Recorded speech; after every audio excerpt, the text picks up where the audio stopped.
Okay, I was rewatching what I just saw on the stream, and I kind of figured something out. So this is a little quick part two. But I was thinking about how the Drum Kingdom arc, but really like most of the One Piece arcs, are intertwined.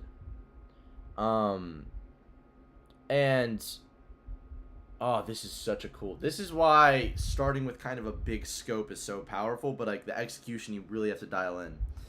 So we use Drum Kingdom for example. Nami is like on the brink of death. She has this illness we don't know of, and they need to find a doctor. There happens to be this island, so they go to this island, and then there's this witch doctor, whatever, who can help them out. But I mean, really, the crew needs a doctor to begin with, or whatever, etc. So they go. Anyways, Nami ends up getting, sorry for spoilers, but Nami ends up getting healed like halfway through this arc. But at this point, when she's healed, the arc already has its claws sunk into us. And now we want to see the end of this arc happen, and we care about the island they landed on specifically, and then Chopper, who will then, I'm assuming, ultimately become part of their crew. And I think what is cool about that is how they interlock curiosity loops. I think is the best way to do it. You see this a bunch in TV, but I think it's impressive here with the scope of their world building. So I know that Oda did not have the whole thing planned out when he got into it. I mean, you can't write out 20 years before you pitch. But he at least had some idea of the scope. Or at the very least, he knew that, okay, maybe I want to have a doctor on my crew. Or maybe he brainstormed some cool idea in his big brainstorming session, which is what we're about to do for this video. And he's like, you know what, dude, it would be cool to have, like, this humanoid reindeer who was, like... And then he thought of this awesome backstory. He's like, oh, yeah, the reindeers don't like him. The humans don't like him. And then there's this one...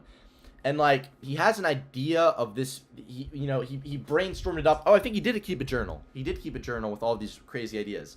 And anyways, he has an idea that, like, okay, I need in this story at some point for them to get a doctor, or I want to have it on a crew somewhere because that'll tie in with something later on, or, like, I just need that for plot logic later on. I need that to make sense. So he has some idea of, like, something he needs, and as he's writing the story, it's like, okay, I need to set up in something out in Alabasta. We need a doctor, maybe. Maybe that was it. I don't know. I haven't seen the Alabasta arc yet. I'm going to be watching it. Okay, leave me alone. But, like, having this overall bigger understanding of the story allows him to take what seems to us like a filler arc and actually give it real value for the story later on. So, he intertwines Nami being sick and us needing to get to Alabasta, so we need to get her sick, which is kind of the one little plot point. It's like, bruh, filler. You don't have to put that in. But by doing that, it connects us to the previous arc of Little Garden, because she got it from Little Garden. And then it connects us to this new thing that the author needed to introduce anyway to set up something later in a later arc, I would assume. And then, boom, he's intertwined both. I just think that's interesting how the Drum Kingdom arc is not about getting Nami healed, right?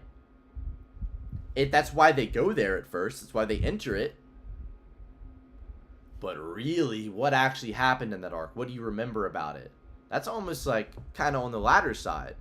But they use that as pretext to do this that will ultimately help the story later on.